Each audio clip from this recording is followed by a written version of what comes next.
നമസ്കാരം. Time for P S സിയിലേക്ക് എല്ലാവർക്കും സ്വാഗതം. അപ്പോൾ നമ്മുടെ പരീക്ഷകളൊക്കെ അടുത്തെത്തിക്കൊണ്ടിരിക്കുന്നു. ഡിഗ്രി ലെവൽ പ്രിലിമിനറി പരീക്ഷ സെപ്റ്റംബറിൽ നടക്കും. LDC മെയിൻസിൻ്റെ കൃത്യമായ ഡേറ്റ് നമുക്ക് അറിയില്ലെങ്കിലും സെപ്റ്റംബറിൽ വരാൻ സാധ്യതയുണ്ട് എന്നുള്ള കണക്കിൽ തന്നെ നമുക്ക് പഠിച്ചു പോകേണ്ടതായിട്ടുണ്ട്. അപ്പോൾ അങ്ങനെ നോക്കുമ്പോഴും 2 മാസമാണ് നമുക്ക് മുമ്പിലുള്ളത്, അല്ലേ? അപ്പോൾ ഈ 2 മാസം PSC പഠിച്ചു തുടങ്ങുന്നവരാണെങ്കിൽ ഈ ഒരു 2 മാസം, ഈ 2 മാസം കൊണ്ടൊക്കെ ഞാൻ എന്ത് പഠിക്കാനാണ് എന്ന് ചിന്തിക്കുന്നവരാണെങ്കിൽ ഈ 2 മാസം ഒന്നുമല്ല. പക്ഷെ നേരെ മറിച്ച് ചിന്തിക്കുന്നവർക്കാണെങ്കിൽ ഈ 2 മാസം വളരെ വിലപ്പെട്ടതാണ്. ഡിഗ്രി ലെവൽ പ്രിലിമിനറി പരീക്ഷ പാസ്സാവാൻ, അത് ഒരു പ്രിലിമിനറി എക്സാമാണ്, അല്ലേ? അപ്പോൾ നമുക്കൊരു നിശ്ചിത കട്ട് ഓഫ് കടന്നു കിട്ടിയാൽ മാത്രം മതി. അപ്പോൾ അങ്ങനെ ഒരു സിറ്റുവേഷനിൽ നമുക്ക് ഈ 2 മാസം പഠിക്കാൻ ധാരാളമാണ്. ഈ 2 മാസം നിങ്ങൾ കൃത്യമായിട്ട് വിനിയോഗിക്കുകയാണെങ്കിൽ, ഒരു സർക്കാർ ജോലി നിങ്ങൾ ആത്മാർത്ഥമായിട്ട് ആഗ്രഹിക്കുന്നുണ്ടെങ്കിൽ ഇനി ഉള്ള സമയം നിങ്ങൾക്കുള്ളതാണ് എന്ന് ചിന്തിക്കുക. ഇനിയുള്ള സമയം നിങ്ങൾ പ്രോപ്പറായിട്ട് യൂട്ടിലൈസ് ചെയ്യാൻ ശ്രമിക്കുക. ഞാൻ പറയുന്നു, ഇനിയുള്ള ദിവസങ്ങളിൽ നിങ്ങൾ ഒരു ദിവസം ഒരു 8 മണിക്കൂറെങ്കിലും പഠിക്കാൻ തയ്യാറാവുക. 8 മണിക്കൂർ പഠിക്കുക എന്ന് വിചാരിക്കുമ്പോൾ അത്ര വലിയ കാര്യമൊന്നുമല്ല. അത് നിങ്ങൾക്ക് ഈ ടൈം ടേബിൾ കാണുമ്പോൾ മനസ്സിലാവും. ഒരു എക്സാമിനെ സീരിയസ് ആയിട്ട് കാണുന്നവർ, ഒരു ചിട്ടയായ പഠനം കൊണ്ടുപോകണമെന്ന് ആഗ്രഹിക്കുന്നവർ, ഇവർക്കെല്ലാം ഒരു ടൈം ടേബിൾ എന്ന് പറയുന്നത് അത്യാവശ്യമാണ്. അപ്പോൾ ഞാൻ ഇന്ന് പ്രിപ്പയർ ചെയ്തിരിക്കുന്നത് ഒരു 8 മണിക്കൂറിൻ്റെ ഒരു ടൈം ടേബിളാണ്. ഡെയിലി 8 മണിക്കൂർ നമുക്ക് എങ്ങനെ പഠിക്കാൻ പറ്റും എന്നുള്ളത്. ഒരു വീട്ടമ്മമാരെ സംബന്ധിച്ചിടത്തോളം വിചാരിച്ചു കഴിഞ്ഞാൽ നമുക്ക് 8 മണിക്കൂർ ഈസിയായി പഠിക്കാവുന്നതേ ഉള്ളൂ. അപ്പോൾ നമുക്ക് നോക്കാം. അപ്പോൾ ഇവിടെ 6:30 സാധാരണ ഞാൻ എണീക്കുക. അപ്പോൾ ആ ഒരു കണക്കിലാണ് ഇട്ടിരിക്കുന്നത്. നേരത്തെ എണീച്ച് പഠിക്കുന്നവരുണ്ടെങ്കിൽ ദാറ്റ് ഈസ് ബെസ്റ്റ്. അപ്പോൾ 6:30 വേക്കപ്പ് ടൈമാണ്. പിന്നെ 6:30 to 10 AM വരെ നമുക്ക് വീട്ടു ജോലികളും കാര്യങ്ങളൊക്കെ ഉണ്ടാവും, അല്ലെങ്കിൽ നമ്മുടേതായിട്ടുള്ള ഓണായിട്ടുള്ള എന്തെങ്കിലും കാര്യങ്ങളൊക്കെ ഉണ്ടാവും. അപ്പോൾ 10 o'clock വരെ അങ്ങനെ ആ കാര്യത്തിനായിട്ട് പോകും. പിന്നെ സ്റ്റഡി ടൈം സ്റ്റാർട്ട് ആവുന്നത് 10-നാണ്. 10 to 12 സ്റ്റഡി ടൈം. പിന്നെ 12 to 1 നമ്മളൊരു ബ്രേക്ക് എടുക്കുന്നു, ചെറിയൊരു ലഞ്ച് ബ്രേക്ക്. പിന്നെ മറ്റെന്തെങ്കിലും കുറച്ച് ഫ്രീ ടൈം, അങ്ങനെ 1 to 3 PM വീണ്ടും സ്റ്റഡി ടൈം.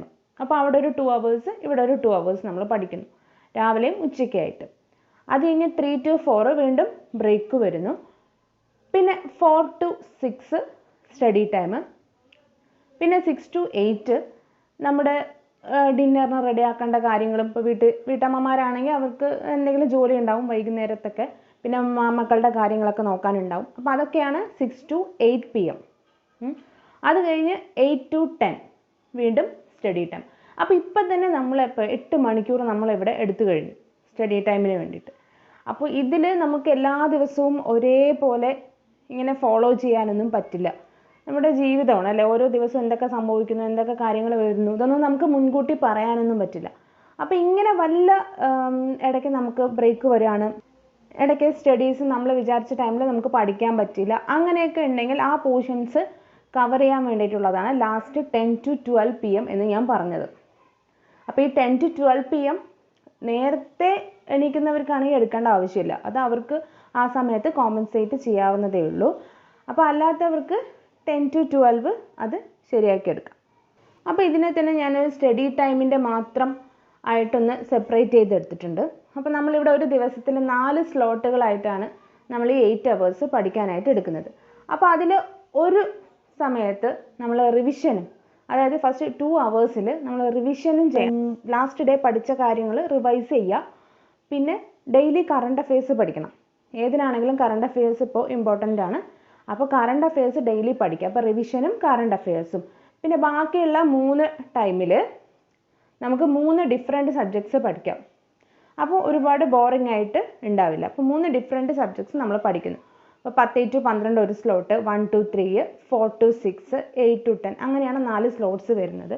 അപ്പോൾ അതിൽ ഒരു slot revision plus current affairs, ബാക്കി 3 സ്ലോട്ടിൽ 3 ഡിഫറെൻറ്റ് സബ്ജക്ട്സ് ആയിട്ട് പഠിക്കാം. അപ്പോൾ ഡിഗ്രി പ്രിലിമിനറിക്ക് 11 സബ്ജക്ട്സ് ആണ് ടോട്ടലായിട്ട് ഉള്ളത്. അപ്പോൾ ഈ 11 സബ്ജക്ട്സ് അങ്ങനെ നോക്കുമ്പോൾ ഓരോ സബ്ജക്റ്റ് പഠിക്കാനും 15 ദിവസം നമുക്കിവിടെ കിട്ടുന്നുണ്ട്. അപ്പോൾ അതനുസരിച്ച് നിങ്ങൾ പോർഷൻസ് ഡിവൈഡ് ചെയ്ത് പഠിക്കാം. അപ്പോൾ മിനിമം 8 hours എന്നാണ് ഞാൻ പറയുന്നത്. പക്ഷെ നമുക്ക് മാക്സിമം എത്ര സമയം വേണമെങ്കിലും പഠിക്കാം. അത് ഓരോരുത്തരുടെ കപ്പാസിറ്റിക്ക് അനുസരിച്ചിട്ട് എത്ര ടൈം വേണമെങ്കിലും കൂട്ടാം. പിന്നെ വീട്ടമ്മമാർക്കാവുമ്പോൾ ഒരു പരിധിയിൽ കൂടുതൽ ടൈം എന്തായാലും പഠിക്കാൻ പറ്റില്ല. അവർക്ക് ബാക്കിയുള്ള തിരക്കുകളും കാര്യങ്ങളൊക്കെ ഉണ്ടാവും. അല്ലാത്തവർക്കാവുമ്പോൾ എന്തായാലും കൂടുതൽ സമയം വിചാരിച്ചാൽ പഠിക്കാവുന്നതേ ഉള്ളൂ. എല്ലാം നിങ്ങളുടെ മനസ്സാണ്. നിങ്ങൾക്ക് പറ്റുമെന്ന് തോന്നുന്നുണ്ടെങ്കിൽ നിങ്ങൾക്കത് സാധിച്ചിരിക്കും. ഇപ്പം ഞാനിവിടെ ഒരു ടൈം ടേബിൾ പറഞ്ഞു. അപ്പോൾ ഇതന്നെ നിങ്ങൾക്ക് ഫോളോ ചെയ്യണം എന്നുള്ളത് നിർബന്ധമില്ല. ടൈം ടേബിൾ എന്ന് പറയുന്നത് ഡെഫിനറ്റ്ലി ഓരോ പേഴ്സൺസിനെയും ഡിപ്പെൻഡ് ചെയ്തിട്ടാണ് ഇരിക്കുന്നത്. ഓരോരുത്തരുടെയും സിറ്റുവേഷൻ എങ്ങനെയൊക്കെയാണെന്ന് നമുക്ക് പറയാൻ പറ്റില്ല.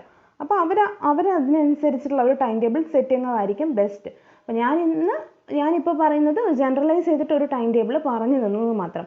അതായത് പോസിബിൾ ആണ് എന്ന് നിങ്ങൾ മനസ്സിലാക്കണം. 8 മണിക്കൂർ 10 മണിക്കൂർ ഇതൊക്കെ പഠിക്കണം എന്ന് വിചാരിച്ചാൽ പോസിബിളാണ്. കാരണം നമുക്കിവിടെ 24 മണിക്കൂറിൽ നമ്മൾ വെറും 8 മണിക്കൂർ പഠിക്കാൻ വേണ്ടി എടുക്കുന്നു.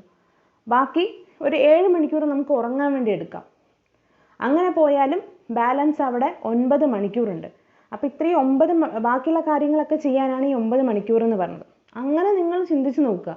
അപ്പോൾ നിങ്ങൾക്ക് തന്നെ ഒരു കോൺഫിഡൻസ് ഉണ്ടാവും, പഠിക്കാൻ പറ്റും, ഒരു ദിവസം ഇത്രയും മണിക്കൂർ നമുക്ക് പഠിക്കാം. പക്ഷെ നമ്മൾ എത്ര മണിക്കൂർ പഠിക്കുന്നുണ്ട് എന്നുള്ളത് ഒന്ന് സ്വയം ചിന്തിച്ച് നോക്കുക.